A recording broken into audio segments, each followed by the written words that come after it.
नमस्कार, मी संकेत Deshpande. Top news मराठीमध्ये आपलं स्वागत. नांदेडच्या माहूर टेकडी येथील श्री दत्त शिखर संस्थान समोरील कैलास टेकडी या ठिकाणी दर्शनासाठी जात असताना भाविकांच्या ऑटोला भीषण अपघात झाला असून 8 जण गंभीर जखमी झाले. श्री दत्त शिखर ते दत्त मांजरी घाटातील तिसऱ्या वळणावर ऑटो चालकाचा ताबा सुटल्यानं ही ऑटो पलटी झाली. या अपघातात ऑटो चालकासह 8 भाविक गंभीर जखमी झाले असून हिंगोली जिल्ह्याच्या कळमनुरी तालुक्यातल्या येळेगाव तुकाराम या ठिकाणचे हे भाविक असून ऑटोतील काही भाविक बाहेर फेकले गेले होते.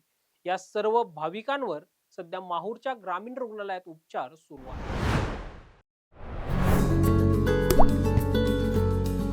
आता जोकासू एसटीपी या अत्याधुनिक जॅपनीज तंत्रज्ञानाने सुसज्ज quick installation, energy efficient, noiseless blowers, low maintenance या आणि अशा वैशिष्ट्यांनी परिपूर्ण जोकासू एसटीपी तंत्रज्ञान प्रकल्प उभारणीपासून ते विक्री पश्चात समाधानकारक सेवा देणारी, भारताबरोबरच परदेशात देखील प्रकल्पांची यशस्वी उभारणी करणारी company Deccan water treatment private limited.